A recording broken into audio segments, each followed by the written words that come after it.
pembangunan desa cerdas. Konsep dan perencanaan pembangunan desa cerdas. Kalau kita lihat dari judulnya, konsep dan perencanaan. Dua kata yang harusnya menjadi satu nih. Kalau kita bicara konsep, perencanaan, maka itu akan menggambarkan bagaimana kita bisa terlibat dalam proses perencanaan di desa melalui pembangunan desa.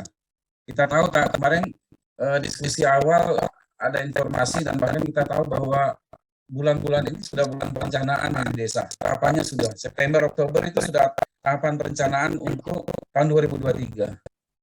Awal nanti di Oktober biasanya Oktober November itu sudah tahapan program di tingkat kabupaten yang merupakan masukan atau aspirasi masyarakat yang sudah didiskusikan dalam bentuk kebijakan anggaran atau yang dengan bahwa dan penetapan prioritas anggaran sementara PPAS. Nah, itu baru nanti masuk ke dalam tahapan penyusunan RAPBD-nya. Nah, salah satu kontribusi dari perencanaan itu adalah masukan-masukan dari desa yang merupakan partisipasi dan bottom up. Itu juga merupakan prinsip dari kegiatan desa cerdas. Nah, nanti dalam pembelajaran ini akan dibagi dalam 4 bagian besar. Pertama, tujuan pembelajaran ini adalah Duta Digital memahami konsep desa dan ekosistem dalam pembangunan desa cerdas. Konsepnya paham dulu nih. Nanti baru kita lihat ekosistemnya. Kalau ini sudah kita minimal paham, maka kita akan bisa melihat dan merancang apa yang harus kita lakukan untuk intervensi pada kegiatan desa cerdas di desa yang menjadi binaan kita masing-masing. Yang kedua, Duta Digital memahami substansi dan fungsi dari ruang komunitas. Tadi sepintas saya sudah jelaskan pertanyaan dari Pak Bahtiar Aceh, Kajati Timur. Ruang komunitas itu apa sih, bagaimana pola pembentukannya, dasar pembentukannya, kemudian siapa yang terlibat di situ, apa yang dilakukan di situ, apa target dari ruang komunitas itu. Nah, ini yang tujuan pembelajaran yang kedua. Duta Digital memahami substansi dan fungsi dari ruang komunitas digital dalam desa cerdas, serta memahami langkah-langkah pengembangannya. Setelah paham substansi dan fungsi, bagaimana cara pengembangannya? Ini juga nanti menjadi target pembelajaran kita pada sesi kedua ini. Yang ketiga, Duta Digital memahami perencanaan pembangunan desa berbasis data dan pemanfaatan sumber pendapatan desa untuk membangun desa cerdas. Jadi yang ketiga ini kita tujuan pembelajarannya adalah Duta Digital itu paham bagaimana perencanaan pembangunan desa itu tahapannya seperti apa. Terus siapa aja yang terlibat di dalam perencanaan desa. Terus apa yang dibahas, sumbernya dari mana, datanya apa yang kita bisa gunakan untuk menentukan prioritas. Itu nanti menentukan prioritas itu terkait dengan apa yang dihadapi oleh masyarakat yang menjadi persoalan-persoalan strategis dan potensi yang akan dikembangkan. Itu juga menjadi salah satu instrumen yang bisa memberikan kontribusi terhadap perbaikan kualitas pembangunan di desa. Karena ini menjadi target dari program ini. Salah satu sebab kenapa program ini di-create adalah dirasakan setelah dievaluasi belanja desa itu masih belum efektif. Ada yang missing juga, ada yang sedikit bukan bias, enggak, ada yang sedikit tidak sesuai dengan apa yang menjadi target dari mandat pemerintah yang dituangkan di dalam prioritas-prioritas yang dikeluarkan oleh Kementerian Desa, PDT, dan Transmigrasi, dan itu merupakan kewenangan desa. Yang keempat, memahami kerangka pengawasan dan evaluasi dalam pembangunan desa cerdas. Tadi yang disampaikan oleh Mas Bahak, salah satunya adalah melakukan pengendalian. Nah, Duta Digital melakukan pengendalian, pengawasan, dan memantau perkembangan desa cerdasnya di lokasi-lokasi binaan. Jadi tadi level pengendalian itu mulai dari level pengendalian tingkat pusat yang itu dilakukan oleh Kementerian Desa, PDT, dan Transmigrasi, termasuk di dalamnya juga lintas kementerian yang terlibat di dalam program P3PD ini. Kemudian di tingkat daerah itu ada provinsi dan kabupaten. Karena itu juga teman-teman di daerah melalui EPD dan pemerintah kabupaten dan provinsinya terlibat di dalam program ini. Dan itu diatur tata kelola dan tata kerjanya itu melalui Kementerian Dalam Negeri. Di situ juga tempat kita untuk melakukan kolaborasi, berkoordinasi, dan mengorganisasikan apa yang menjadi mandat atau target di dalam P3PD yang salah satunya itu dilakukan melalui kegiatan Desa Cerdas. Desa digital atau desa cerdas ini kemarin juga dibahas. Kalau kita bicara desa digital, teknis sekali. Kalau bicara desa digital, sepertinya bukan tugas kita secara langsung. Karena Kominfo menjadi domain mereka nih, kewenangan mereka salah satunya di desa digital. Maka mereka itu ada, di Kominfo itu ada relawan TIK, kemudian ada beberapa bentuk pendampingan yang dilakukan oleh Kementerian Teknis khususnya untuk pengembangan digital. Nah, kalau kita lihat definisinya, desa digital ini adalah desa digital, desa yang memanfaatkan teknologi informasi dan komunikasi atau TIK untuk peningkatan kualitas pelayanan publik yang efektif dan efisien. Targetnya adalah peningkatan kualitas pelayanan publik. Nah, kalau pendekatannya desa cerdas, maka kualitas pelayanan publik ini masuk ke dalam salah satu pilar tata kelola cerdas atau smart governance. Tata kelola cerdas ini lebih kepada bagaimana peran dan tanggung jawab dan fungsi desa dalam memberikan pelayanannya kepada masyarakat. Nah, desa digital pemanfaatan tools yang melalui teknologi informasi dan komunikasi. Tujuannya peningkatan kualitas pelayanan publik. Walaupun ini menjadi starting posisi nih untuk meningkatkan kualitas pembangunan desa, ya kualitas pelayanan publik itu menjadi faktor yang dominan yang harus dikembangkan dulu. Memang benar.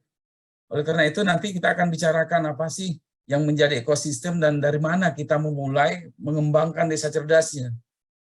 Yang kedua, desa cerdas ini adalah desa yang mampu meningkatkan kualitas kehidupan masyarakat melalui peningkatan literasi, pemanfaatan teknologi guna menyelesaikan permasalahan di berbagai aspek pembangunan. Nah, kalau tadi desa digital fokus pada pelayanan publik, maka desa cerdas tidak terfokus pada satu aspek pembangunan yang ada di desa. Seluruh aspek yang ada di desa itu menjadi targeting dari desa cerdas. Maka tadi sudah disampaikan oleh Mas Bahak tuh, kita nggak bicarakan teknologi apa sih yang digunakan, bagaimana menggunakannya, targetnya masyarakat harus menguasai teknologi itu enggak. Tapi kita lebih kepada bagaimana masyarakat itu diberdayakan, maka aspek pemberdayaan itu menjadi aspek yang paling dominan yang kita harus lakukan. Maka literasi menjadi kata kuncinya, literasi digital. Literasi itu tidak harus pada fokus penggunaan teknologi digital atau teknologi lainnya yang digunakan untuk mengelola satu komoditi misalkan. Lebih pada kita meliterasi bagaimana terjadi perubahan nilai, terjadi transformasi nilai atau value change di dalam kegiatan-kegiatan seluruh aspek yang pelakunya masyarakat. Perubahan nilai itu yang kita sebut dengan literasi. Persoalan nanti digital sebagai tools, itu persoalan bagaimana kita mengakselerasi potensi yang ada di desa dan mengakselerasi penyelesaian persoalan-persoalan by digital. Misalkan pelayanan publik, salah satunya. Pelayanan KTP, perizinan, dan lain-lain, administrasi kependudukan, itu masuk ke pelayanan publik. Persoalan yang ada selama ini, pelayanan publik dirasa lambat. Transportasi masih belum menjangkau seluruh wilayah desa. Maka untuk mempercepat itu seperti apa? Pelayanan publik melalui teknologi informasi komunikasi, melalui digital. Seharusnya sebelumnya pelayanan publik itu ditempuh melalui waktu yang panjang, jarak yang jauh. Maka dengan teknologi digital dan kemajuan teknologi komunikasi informasi ini, bisa kita perpendek itu jarak. Jarak nggak jadi persoalan. Karena pelayanan bisa dilakukan by digital, secara online. Masyarakat di rumahnya bisa terpenuhi kebutuhan layanan publiknya oleh desa. Itu salah satu aspek yang dikembangkan yang merupakan bagian dari desa cerdas. Contoh yang kedua, pemanfaatan teknologi di dalam kegiatan ekonomi masyarakat. Blessing yang terjadi hari ini, kawan-kawan semua ya. Tuhan menurunkan virus COVID-19 nih. Dengan seperti itu kita dibatasi ruang gerak, komunikasi dibatasi, interaksi dibatasi secara langsung. Tapi ada teknologi yang tadinya sebelumnya kita abai dengan pemanfaatan teknologi itu, sekarang ini menjadi backbone, tulang punggung. Ini blessing diberikan Allah Subhanahu wa taala kepada kita. Berkah yang diberikan Tuhan kepada kita hari ini adalah semua masyarakat paham apa itu online dan digital. Akhirnya apa? Memang terjadi tekanan ekonomi, khususnya Jakarta ini kalau kita lihat. 2020, 2022 ini itu fase di mana kondisi masyarakat tertekan secara ekonomi dan sosial. Tapi ada alternatif tuh. Tuhan berikan alternatif bagaimana kita bisa beraktivitas tapi tidak harus keluar rumah. Memanfaatkan teknologi informasi digital untuk memasarkan produk-produk yang kita bisa hasilkan dari rumah. Luar biasa, akhirnya apa yang hidup?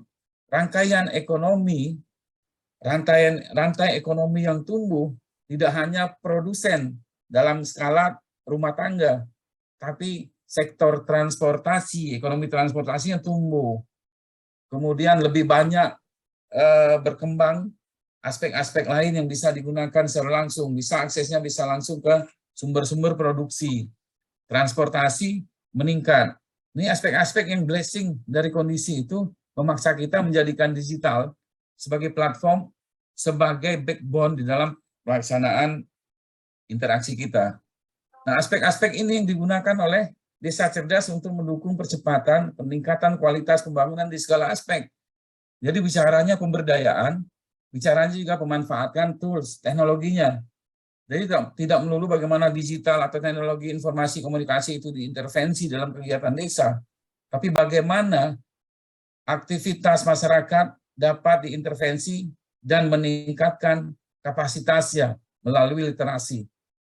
Maka pada aspek yang paling lebih luas, tujuan dari Desa Cerdas ini tetap mempererat negara kesatuan Republik Indonesia, menjaga NKRI. Kenapa?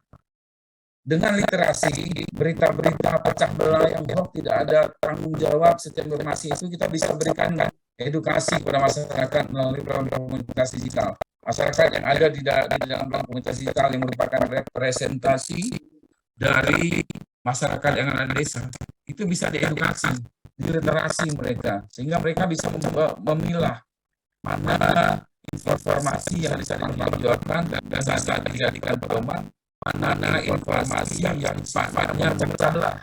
Maka desa jadi salah satu instrumen yang mampu kedepannya akan lebih mempererat negara kesatuan Republik Indonesia.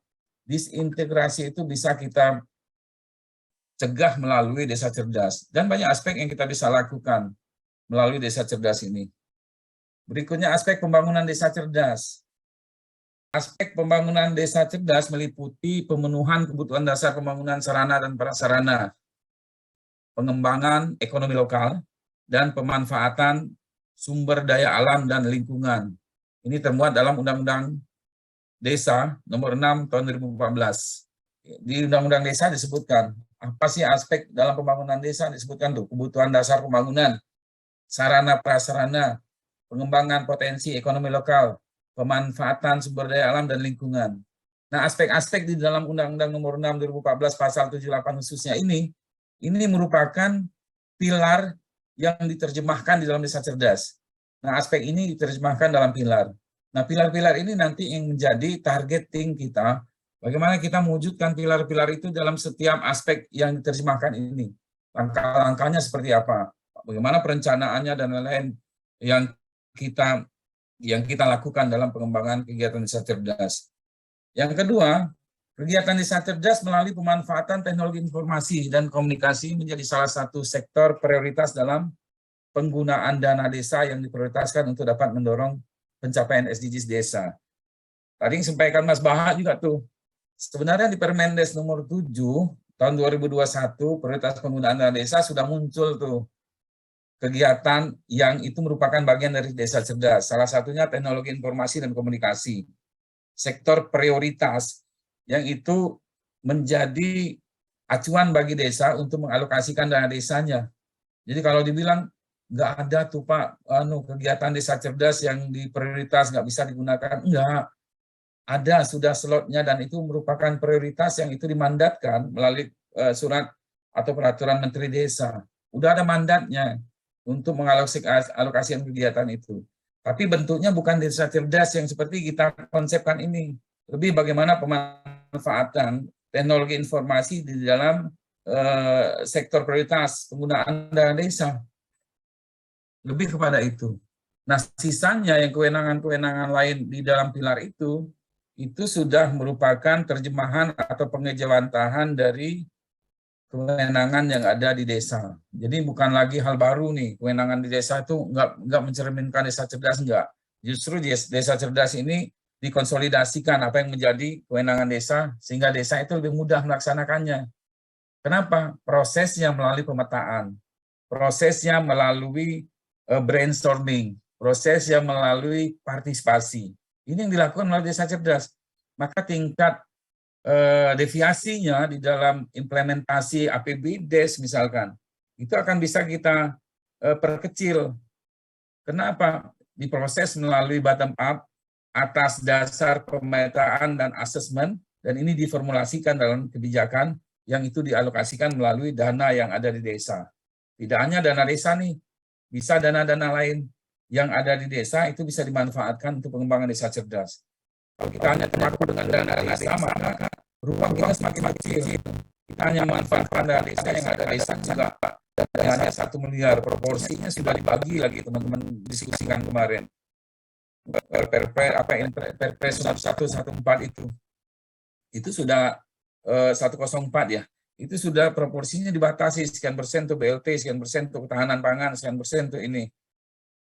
Dana yang ada di desa itu tidak hanya itu. Teman-teman PD/PLD saya yakin yang background-nya itu sudah paham tuh. Ada 7 sumber pendapatan yang ada di desa. Pertama, itu berkaitan dengan dana desa. Itu sudah diatur dalam undang-undang. Kedua, alokasi dana desa diatur dalam undang-undang. Ketiga, pendapatan asli desa juga diatur dalam undang-undang. Dan keempat, itu social corporate responsibility. Corporate social responsibility itu ada juga di ketentuannya bahwa desa atau tempat domisili usaha itu mendapatkan bagian CSR dari kegiatan ekonomi yang dilakukan oleh korporatif. Itu ada juga. Kemudian ada program-program yang sifatnya mandatori dari kabupaten, yang dari provinsi, ada sumbangan pihak ketiga, dan lain-lain pendapatan yang sah. Nah, 7 sumber pendapatan ini bisa kita kelola dan diformulasikan di dalam kegiatan desa cerdas. Ini nanti kita akan, tahap berikutnya nanti kita akan memberikan masukan ke Pusdaing untuk kita bisa mensosialisasikan ke OPD dan ke desa-desa nih, untuk memperkuat itu, supaya alokasi anggaran yang tadi menjadi target kinerja teman-teman, salah satunya adalah kinerjanya adanya regulasi tingkat kabupaten yang mendukung desa cerdas. Itu juga kita akan kolaborasikan, target itu akan kita dorong melalui kementerian atau melalui pemerintah pusat. Karena program ini lintas kementerian, Dagri juga bisa mendorong itu tuh untuk menerbitkan regulasi itu. Sepanjang kita bisa membuktikan bahwa desa cerdas ini adalah pilihan terbaik sementara ini untuk bagaimana memfokuskan kegiatan pembangunan di desa, memformulasikan dan lebih menjadikan dana yang dikelola desa itu lebih efektif di dalam pemanfaatannya. Mengapa desa cerdas? Ini pertanyaan berikutnya, mengapa sih desa cerdas? Kita juga di pusat sering ditanya nih teman-teman. Apa sih desa cerdas itu, mengapa harus desa cerdas? Karena dengan desa tidak cerdas saja, teman-teman di desa udah mampu menjalankannya secara baik sebagian tuh. Nah ini faktor penguat, mengapa kita harus desa cerdas. Pertama adalah arah pembangunan nasional 2020-2024. Ini menyebutkan bahwa transformasi digital sebagai proyek prioritas strategis dalam RPJMN 2020-2024. Transformasi digital. Kalau bicara transformasi digital tidak level provinsi atau level nasional aja, itu mulai dari level atas sampai ke dasarnya, yaitu di desa.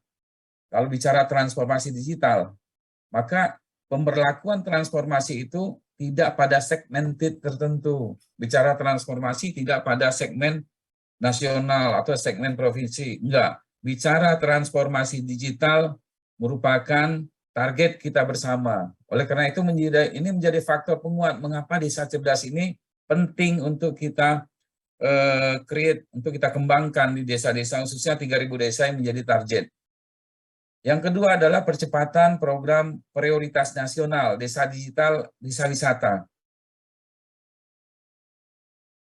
Nah, desa digital, desa wisata ini itu ada di dalam desa cerdas. Ini merupakan target nasional juga. Ada 2 target yang di dalam arah pembangunan nasional. Pertama, target transformasi digital.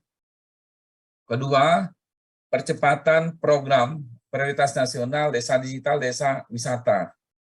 Karena kemarin nih waktu COVID, kebetulan waktu COVID terjadi, saya masih statusnya pegawai negeri di kementerian yang mengelola desa digital, desa wisata. Saya salah satu penanggung jawabnya tuh. Nah, saya waktu itu direktur sarana prasarana. Di dalamnya itu mengelola desa digital, desa wisata. Yang meng-create desa wisata ketika itu ya kami di Kementerian Desa melalui Direktorat Sarpras, Direktorat Jenderal PPMD. Nah, ketika COVID, teman-teman sekalian, desa yang memanfaatkan digital sebagai backbone di dalam proses pelayanan publiknya, dia mampu bertahan wisatanya. Dia tidak bicara wisata offline. Wisata itu tidak harus berkunjung langsung ke tempat objek yang memiliki potensi wisata. Wisata bisa dikunjungi melalui virtual. Maka ketika itu kita kembangkan virtual tourism. Jadi village virtual tourism. Dan itu kita hubkan, kita akan sambung-sambungkan kepada hub internasional. Ada di luar negeri bisa akses. Akibatnya apa? Ekonomi kreatif di desa itu tumbuh. Orang boleh terbatas income-nya di desa. Tapi desa yang memanfaatkan teknologi digital sebagai backbone di dalam pelayanan publiknya, mereka mampu meng-create nilai untuk kesejahteraan masyarakatnya. Itu yang dilakukan ketika itu. Maka oleh karena itu percepatan ini penting. Dan salah satunya kita rasakan teman-teman semua, belajar sudah online tuh, 2020, 2021, 2022. Bayangkan, andaikan kita telat kemarin, paling tidak kita merasa kewalahan tuh, teman-teman yang kuliah, teman-teman yang sekolah di SD, SMP, SMA, nggak ada tatap muka, tapi harus tetap berkuliah, jaringan nggak ada, teknologi yang dimanfaatkan belum dibangun. Kita bisa bayangkan bagaimana stagnasi yang terjadi setiap aspek kehidupan, khususnya di bidang pendidikan, bidang kesehatan. Ini menjadi hal yang menjadi faktor penghambat. Andaikan kita tidak manfaatkan disrupsi yang terjadi. Pak Presiden selalu sampaikan, kemarin juga disampaikan, disrupsi ini, digital, perkembangan digital dan teknologi informasi ini nggak bisa dihindarkan, tapi kita manfaatkan. Aspek yang negatif kita hilangkan. Aspek yang positif itu yang kita manfaatkan. Ini menjadi target-target pembangunan nasional. Yang kedua, mengapa harus desa cerdas? Tujuan pembangunan pemerintah dan pembangunan desa P3PD salah satunya adalah menjadikan alat untuk meningkatkan kapasitas kelembagaan. Desa cerdas ini menjadi alat untuk meningkatkan kapasitas kelembagaan desa dalam rangka memperbaiki tata kelola pemerintahan dan meningkatkan kualitas pembangunan dan penggunaan dana desa. Tadi saya sebutkan bahwa salah satu yang menjadi aspek latar belakang kenapa P3PD ini dirumuskan, dilaksanakan adalah efektivitas dana desa. Melalui evaluasi dampak dari dana desa itu dihasilkan bahwa dana desa belum terlalu efektif tuh pemanfaatannya oleh desa. Banyak aspek sih yang menjadi faktor penghambatnya. Salah satunya adalah pelayanan publik. Nah, salah satu yang menjadi sub aspek yang ada di pelayanan publik itu adalah transparansi penggunaan dana desa, mulai dari perumusan kebijakan dalam perencanaan desanya, pelaksanaannya, kemudian pengawasannya. Ini karena sifatnya dia tertutup, sebagian desa tertutup sekali tuh, bahkan musyawarah-musyawarah ada yang tidak dilaksanakan. Sebagian desa itu oknum aja. Cuma sebagian desa lagi yang dalam kapasitas besar menyelenggarakan itu. Tapi ketika ketika dibutuhkan pengawasan, nah kita nggak punya instrumen. Bagaimana masyarakat bisa mengawasi itu perkembangan pelaksanaan kegiatan pembangunan yang menggunakan dana APBDes? Tertutup lagi. Nah ini dan desa cerdas ini menjadi alat untuk meningkatkan kapasitas kelembagaan desa dalam rangka memperbaiki tata kelolanya, layanan publik dan lain-lain, mekanisme perencanaan dan pemberian pelayanan bidang kependudukan dan lain-lain. Yang ketiga, dampak pada masyarakat. Mengapa sih desa cerdas? Karena dampak dari desa cerdas pertama meningkatkan konektivitas dan akses internet yang inklusif pada tingkat besar. Nah nanti ini kita bicarakan bagaimana jaringan peran tingkat pusat bersama percepatan pemenuhan kebutuhan koneksi dan akses internet melalui Kominfo. Kita sudah melakukan kerjasama dengan Kominfo, Bakti dan lain-lain. Telkom sedang dirancang juga penandatanganan kerjasamanya. Upayanya apa? Kita ingin lokasi-lokasi desa yang inovasi blind spot itu bisa dipenuhi kebutuhan koneksi atau akses internet melalui pengembangan jaringan fiber optik seperti itu, dan bisa dengan teknologi yang lain yang sifatnya mempermudah pengembangan jaringan atau konektivitas dan akses internet di desa-desa. Itu sedang kita lakukan. Nah, desa cerdas dalam jaring kemitraannya itu ada pihak-pihak yang memiliki kompetensi untuk memenuhi kebutuhan layanan internet yang ada di seluruh Indonesia, khususnya di desa-desa dan lebih khususnya di desa cerdas. Kemudian yang kedua, dengan desa cerdas, akses layanan dasar akan bisa kita wujudkan secara lebih baik. Aspek layanan dasar itu apa yang tingkat desa? Ya pendidikan dasar, pendidikan anak usia dini, kemudian pelayanan terpadu, posyandu, pos pelayanan terpadu untuk ibu hamil, ibu menyusui, dan kesehatan skala-skala dasar. Itu bisa dilakukan oleh desa. Nah itu tidak melulu mereka harus tatap muka tuh. Di posyandu harus datang, nggak melulu. Teknologi digital, informasi bisa digunakan. Tapi faktor apa yang harus kita lakukan terlebih dahulu sebelum intervensi teknologinya? Kita harus melakukan intervensi pemberdayaannya dulu. Setelah mereka berdaya, secara literasi mereka paham, terjadi transformasi digital, baru kita intervensi melalui pemanfaatan teknologi digitalnya.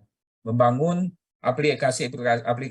Walaupun di desa cerdas kita tidak mengembangkan aplikasi baru, tapi bisa dilakukan melalui pemanfaatan atau kolaborasi dengan lembaga-lembaga atau institusi teknis lainnya yang memiliki tugas bidang-bidang atau sektor tertentu. Kalau kesehatan kita bicarakan dengan Menteri Kesehatan, kemudian Dinas OPD Kesehatan misalkan, untuk hidup cerdas atau pada aspek pada pilar smart living misalkan, kita bisa koordinasikan.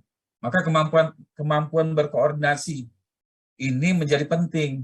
Kita mau mengembangkan jejaring kemitraan yang fokus dari teman-teman sektoral itu bisa kita manfaatkan untuk perbaikan kualitas masyarakat pada aspek-aspek atau para pilar desa cerdas yang kita akan kembangkan.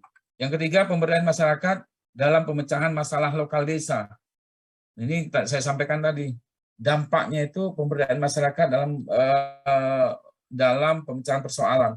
Dampak dari desa cerdas ini salah satunya itu. Kenapa? Akan lebih cepat tuh persoalan-persoalan. Konsultasi yang bisa dilakukan secara langsung melalui online, itu kita kembangkan juga.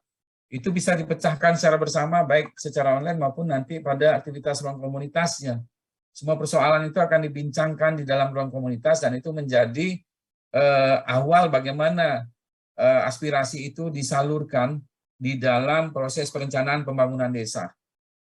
Maka oleh karena itu, antara kita dengan P3MD, TPP itu wajib bersinergi. Bagaimana bersinerginya ini tingkat pusat kita sudah bersinergi untuk untuk berkolaborasi pada tingkat desanya, kabupaten dan provinsi. Pelibatan tenaga ahli baik di tingkat provinsi dan kabupaten itu menjadi keniscayaan dalam program P3PD khususnya kegiatan desa cerdas. Kenapa? Proses delivery kebutuhan yang ada di ruang komunitas salah satunya dilakukan melalui perencanaan pembangunan desa. Dan tugas fungsi TPP atau pendampingan terhadap desa salah satunya adalah melakukan fasilitasi terhadap proses perencanaan pembangunan. Itu salah satunya. Coba kita lihat di di Peraturan Menteri Desa Nomor 3 tahun 2015. Tugas pendampingan itu salah satunya itu fasilitasi dalam perencanaan, fasilitasi dalam ekonomi lokal, dan lain-lain. Dan itu kita bisa manfaatkan dengan kolaborasi dan bersinergi pada ruang komunitas. Ini level nasional, nanti kita akan, sudah kita koordinasikan untuk partner dari kegiatan dalam P3PD, termasuk di dalamnya kegiatan Desa Cerdas. Karena ada kegiatan lain juga nih teman-teman, tidak hanya di 2C2, subkomponen 2C2, tapi juga ada di subkomponen 2B, yang mandatnya adalah kegiatannya akuntabilitas sosial dan desa inklusi. Itu ada subkomponennya, walaupun desa inklusi itu bagian nanti yang kita masukkan ke dalam salah satu pilar di dalam Desa Cerdas. Kemudian yang keempat, peningkatan kesejahteraan masyarakat desa. Yang kelima, peningkatan kualitas penggunaan dana desa. Ini yang menjadi kata kunci itu, peningkatan kualitas penggunaan dana desa. Kualitas itu tidak hanya bagaimana dananya dibelanjakan, tapi untuk apa dana itu dibelanjakan. Untuk hal yang penting atau enggak. Untuk kebutuhan atau kepentingan. Nah itu Desa Cerdas bisa merekomendasikan itu. Kenapa? Ada ruang komunitas yang dimanfaatkan untuk setiap stakeholders yang terlibat di dalam ruang komunitas itu untuk merumuskan persoalan-persoalan yang nanti akan delivery di dalam kegiatan pembangunan desa melalui anggaran yang ada di desa. Jadi kalau bicara Desa Cerdas, ada nggak anggaran untuk mengembangkan aktivitas ekonomi masyarakat, khususnya misalkan memberikan bantuan permodalan untuk produksi atau industri dalam kerangka pengembangan kualitas produksi misalkan. Kalau itu yang dipertanyakan, maka program Desa Cerdas yang di-create oleh Kementerian Desa, PDT, dan Transmigrasi tidak menyediakan anggaran untuk itu. Tapi program Desa Cerdas yang di-create oleh Kementerian Desa, PDT, dan Transmigrasi memberikan ruang dan peluang bagaimana memanfaatkan sumber daya lain melalui institusi atau lembaga lain untuk mengolah atau mengelola apa yang menjadi potensi yang ada di desa.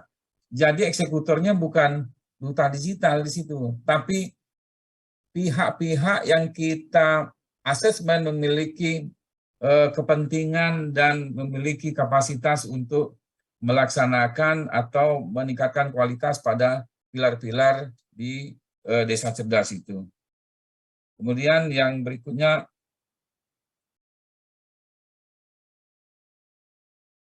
peta strategi P3PD untuk komponen 2. Nah, kalau kita lihat nih, yang saya sampaikan kemarin, di P3PD itu ada dua komponen. Komponen 1 menyangkut tata pemerintahan, komponen 2 menyangkut pembangunan desa. Kalau pemerintahannya ada di Kementerian Dalam Negeri, kalau komponen 2 mengenai pembangunan desa, itu ada di Kementerian Desa, PDT, dan Transmigrasi. Nah, kalau kita lihat pada peta strategis ini, kita akan paham nih. Pertama, ini ilustrasi nih, target RPJMN untuk pembangunan desa di dalam dan Renstra 2020-2024 adalah 5.000 desa mandiri, 10.000 desa berkembang, 9,9% kemiskinan di pedesaan. 9,9%. Jadi harapannya gini, pada 2024 akan ada 5.000 desa mandiri. Terjadi perubahan status desa tuh dari berkembang ke mandiri sebanyak 5.000. Artinya saat ini target existing desa mandiri misalkan ada 2.000, maka targetnya nanti pada 2024 ada 5.000. Yang berikutnya 10.000 desa berkembang. 10.000 desa berkembang dari mana? Dari desa yang tertinggal atau sangat tertinggal menjadi berkembang.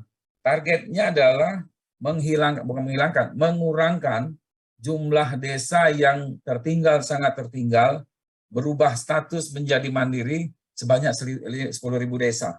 Berubah status dari berkembang ke desa mandiri sebanyak 5.000. Penambahannya, kalau kemarin desa mandirinya 3.000, nanti 2024 tambah 5.000 menjadi 8.000. Nah, ini target-target dari keseluruhan dari program P3PD. Nah, bagaimana cara mencapainya? Nah, di dalam subkomponen ini ada 4 di dalam komponen 2 ini ada 4 subkomponen. Coba kita lihat. Pertama 2C1. Itu untuk pengembangan inovasi dan pembelajaran masyarakat melalui Akademi Desa. 2C1 ini target dalam kinerjanya adalah presentasi jumlah desa memiliki akses penyediaan jasa layan konsultasi teknis, PJLT. Jadi nanti berapa banyak masyarakat yang memanfaatkan jumlah desa yang memiliki akses pelayanan penyedia jasa layanan teknis ini. Ini targetnya.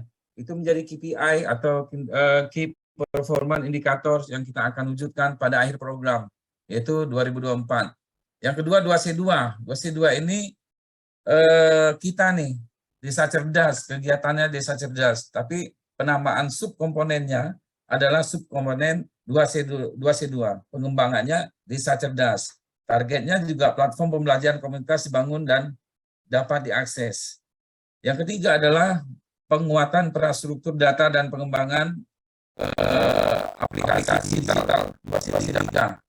Mereka mengembangkan platform digital, tapi ini terakhir untuk kegiatan 2C3 ini dilebur karena ada perubahan pemanfaatan dananya. Semula digunakan untuk pembangunan infrastruktur, ini dilebur untuk kegiatan-kegiatan penunjang di 2C2 dan 2C1. Yang berikutnya subkomponen 2A, peningkatan kapasitas dan tata kelola pendampingan desa. Nah, itu yang saya sampaikan kemarin. Kalau bicara tentang bagaimana bersinergi, maka kelihatan dari sini bahwa pendamping desa yang ada di desa maupun di kabupaten dan di kecamatan dengan nomenklatur pendamping desa, pendamping lokal desa, dan TA itu bagian yang diintervensi P3PD. Maka mandat dari P3PD ini menjadi salah satu instrumen bagi mereka untuk memfasilitasi dan bersinergi dengan semua kegiatan yang diampu oleh masing-masing subkomponen, termasuk desa cerdas. Jadi TPP, pendamping desa, pendamping lokal desa itu bagian dari program. Nah, ini yang kita kita koordinasikan dan kolaborasikan. Yang berikutnya subkomponen 2B, peningkatan akuntabilitas sosial dan kapasitas masyarakat. Ini yang saya sebutkan tadi, bahwa aspek yang ada di dalam subkomponen 2B ini merupakan bagian dari desa cerdas juga, karena ini akan diserap oleh masing-masing pilar. Nah, uniknya teman-teman semua, kalau kemarin kita rapat untuk penyusunan PTU tentang monitoring evaluasi instrumen monitoring, maka yang menjadi mandat subkomponen 2C2 khususnya pengembangan desa cerdas ini, seluruh KPI yang ada pada target kinerja P3PD itu bisa dilakukan secara tidak langsung melalui pengembangan desa cerdas. Yang ada 5 aspek atau 5 KPI ini, itu di desa cerdas itu ada, mulai dari tata kelola, kemudian ekonomi cerdas, kemudian masyarakat cerdas, kehidupan cerdas, kemudian lingkungan cerdas, dan mobilitas cerdas. Secara tidak langsung KPI ini merupakan juga mandat yang harus kita lakukan dan kita capai bersama di dalam subkomponen 2C2. Nah, kegiatannya ini, indikatornya ini yang ada 5, kemudian keluarannya adalah meningkatkan kualitas belanja desa melalui perbaikan kinerja penyelenggaraan pemerintahan dan pembangunan. Ini yang menjadi target berikutnya KPI. Setelah KPI itu hasilnya atau outcome-nya adalah meningkatkan kualitas belanja. Kemudian benefitnya adalah target pada RPJMN ini. Ini yang harus kita capai. Tapi sasaran antaranya yang kita lakukan. Nah, target KPI secara tidak langsung itu dilakukan oleh 2C2. Ini kemudian ada subkomponen 2D itu. Subkomponen 2D itu dukungan teknis dan manajemen program. Jadi untuk keseluruhan kegiatan yang diampu oleh masing-masing subkomponen ini, dalam dukungan manajemennya itu dilakukan oleh subkomponen 2D. Memfasilitasi rapat, workshop, dan lain-lain itu nanti didesain oleh subkomponen 2D. Ini yang ada di program P3PD ini. Nah, komponen 1 itu penguatan pemerintahan. Tadi saya sampaikan komponen 2 di pembangunan, komponen 3 P3PD insentif, ini ada di Bappenas, komponen 4 ada di koordinator, ada di Kemenko PMK. Ini struktur program P3PD, target dan kinerja yang harus kita wujudkan secara bersama-sama. Nah, kita ada di 3.000 desa. Target kita secara tidak langsung mewujudkan KPI yang 5 ini. Tapi nanti kita lihat bagaimana strategi yang harus kita lakukan dan peta yang kita hasilkan atau pemetaan yang kita hasilkan untuk menyusun regulasi dan rumusan-rumusan kebijakan yang harus diambil, baik itu oleh subkomponen lain maupun yang akan kita lakukan di pengembangan desa cerdas atau subkomponen 2C2.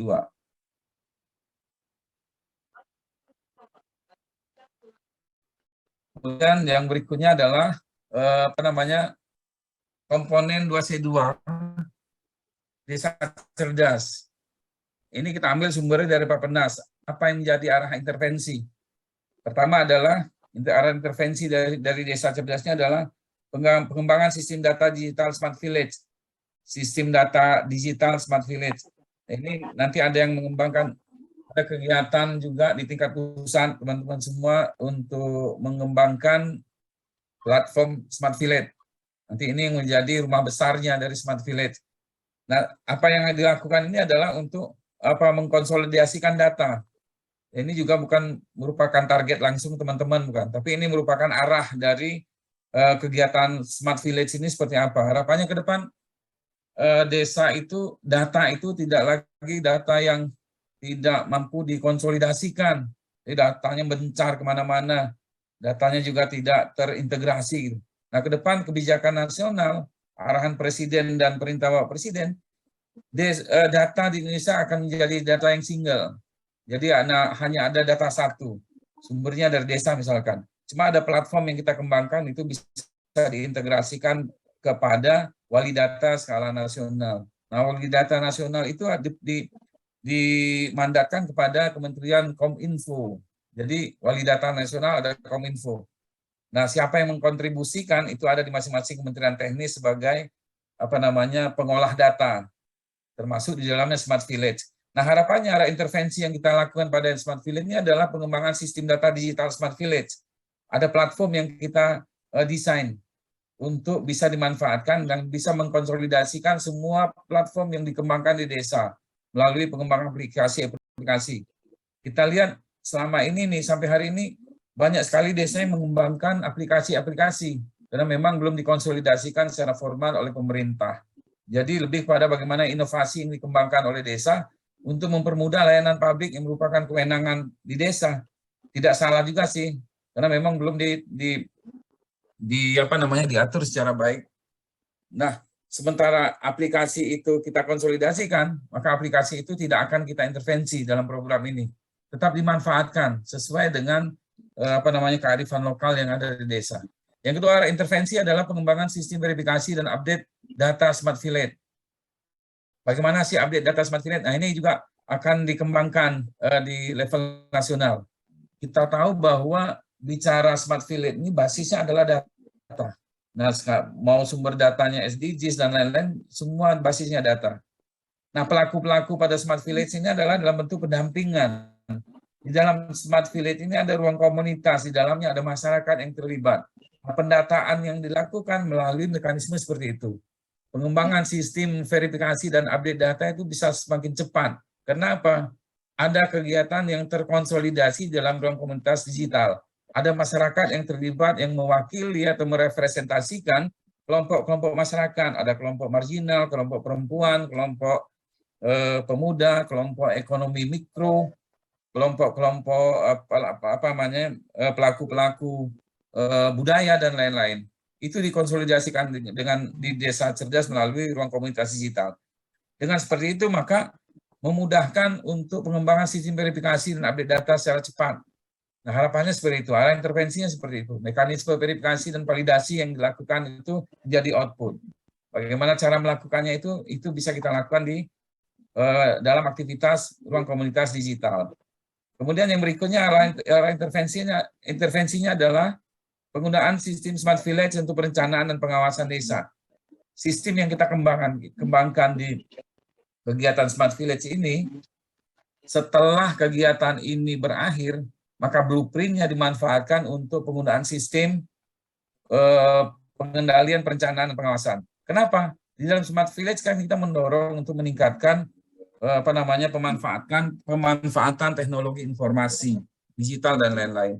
dengan pemanfaatan itu lebih memudahkan bagaimana proses perencanaan itu kita lakukan. Bagaimana masyarakat bisa mengakses kebijakan perencanaan itu secara mudah. Maka di tempat-tempat atau di desa-desa yang memiliki inovasi dan kreasi, mereka sudah mengembangkan aplikasi secara mandiri, bagaimana masyarakat bisa menyampaikan aspirasinya secara langsung melalui digital. Digital ini bisa pakai grup WA dan lain-lain, sehingga pemantauan dan pemanfaatan dananya lebih efektif bisa dilakukan. Tapi saat ini belum berlaku seluruh Indonesia kan. Maka sistem yang dikembangkan oleh Smart Village akibat dari atau output atau legacy yang dikembangkan ini menjadi salah satu alat untuk penggunaan perencanaan dan pengawasan di desa. Akan lebih mudah untuk mengendalikannya. Yang berikutnya adalah intervensinya adalah integrasi Smart Village dan Info Desa. Komponen 4 ada Info Desa yang dikembangkan oleh Bappenas. Diintegrasikan pada level nasional. Integrasi Smart Village dan Info Desa itu menjadi target yang akan diintervensi secara bersama oleh Kementerian Desa dan Bappenas. Ini kebijakan makronya, teman-teman. Jadi kalau misal mikronya nanti itu yang kita lakukan di masing-masing desa melalui teman-teman pendamping, melalui duta digital dan kader digital. Kemudian outcome yang dihasilkan nanti itu adalah mengintegrasikan, mendesiminasikan seluruh bahan pembelajaran, pengetahuan bagi masyarakat desa, Akademi Desa, LMS, dan P2KTD. Ini di outputnya langsung dari subkomponen lain. Kita tidak output ini, tapi kita memanfaatkan output yang dihasilkan oleh subkomponen lain untuk diintervensi ke dalam kegiatan Desa Cerdas yang sekarang kita berikan amanah untuk mengelolanya. Kemudian tujuan dan prinsip. Tujuan Desa Cerdas ini adalah untuk meningkatkan kualitas hidup masyarakat desa melalui pemanfaatan teknologi untuk menunjang beragam aktivitas keseharian dan layanan pada masyarakat. Ini tujuan dari Desa Cerdas. Kalau kita lihat, kalau tadi kita bandingkan bahwa desa digital itu apa, desa cerdas itu apa, maka kita akan paham bahwa desa cerdas itu di dalamnya desa digital. Jadi kita bukan mandatnya desa digital, tapi lebih dari itu. Desa cerdas itu lebih daripada mandat desa digital. Karena di dalam desa cerdas memiliki dua aspek besar. Aspek pertama, aspek pemberdayaan. Aspek yang kedua adalah aspek pemanfaatan teknologi. Baik itu teknologi digital maupun teknologi lainnya yang bisa meningkatkan nilai setiap komoditi atau persoalan yang dihadapi oleh masyarakat desa. Prinsip yang dilakukan dalam kegiatan Desa Cerdas ini, prinsip-prinsip dasarnya adalah bottom up. Lebih kepada ide dari inovasinya. Dia lahir dari masyarakat. Masyarakat menyampaikan ke atas melalui proses. Prosesnya dilakukan melalui kegiatan Desa Cerdas. Maka prinsip bottom up ini menjadi prinsip utama yang harus dilakukan. Karena ini kita akan membangun kembali nilai-nilai partisipasi yang menjadi prinsip kedua. Jadi kalau bottom up ini bagaimana inisiasi dalam pelaksanaan pembangunan desa itu dilakukan oleh masyarakat, kemudian disalurkan melalui prinsip partisipasi, kemudian tidak membedakan apa dan siapa yang terlibat di dalam proses itu, tidak ada